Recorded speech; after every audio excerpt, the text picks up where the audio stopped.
Last time we came to the Wild Animal Rehabilitation Center in Metchosin, we got to see a bird that was about that big. Last summer, a baby hummingbird whose mom had disappeared was brought to WildARC to be cared for until it could be released. So it's a specially formulated diet for hummingbirds, and there's also little invertebrates mixed with it. Today though, we're going to see one that's about that big. We went from the hummingbird to the pelican, the American white pelican, which is close to 7.5 kilos, whereas the hummingbird is more like 5 grams. Sure, during the winter we get lots of prairie folk coming to Vancouver Island. This visitor came to us from Manitoba after some kind of incident forced her to miss her migration. It's really hard to know when we find the animal that is just very thin and weak. There wasn't any sign of diseases or injuries.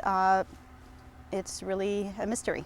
What's a mystery to me is that some pelicans prefer the prairies. We'll occasionally see a brown pelican on the island, but white pelicans love lakes.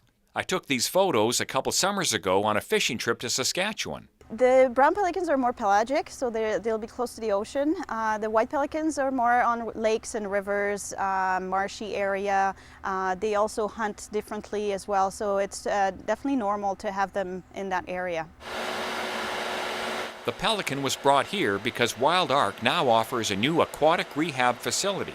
Once the pelican is stronger, it'll be moved from this heated room to this area so it can continue its recovery in the water. She will return to Manitoba in May to be released there when the pelicans are back from migration.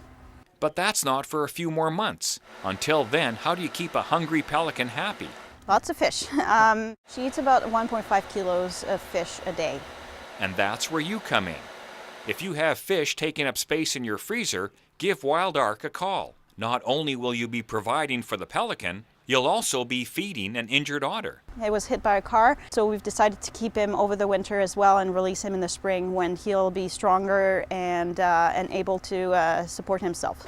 Go to WildARC's website if you can help with the fish.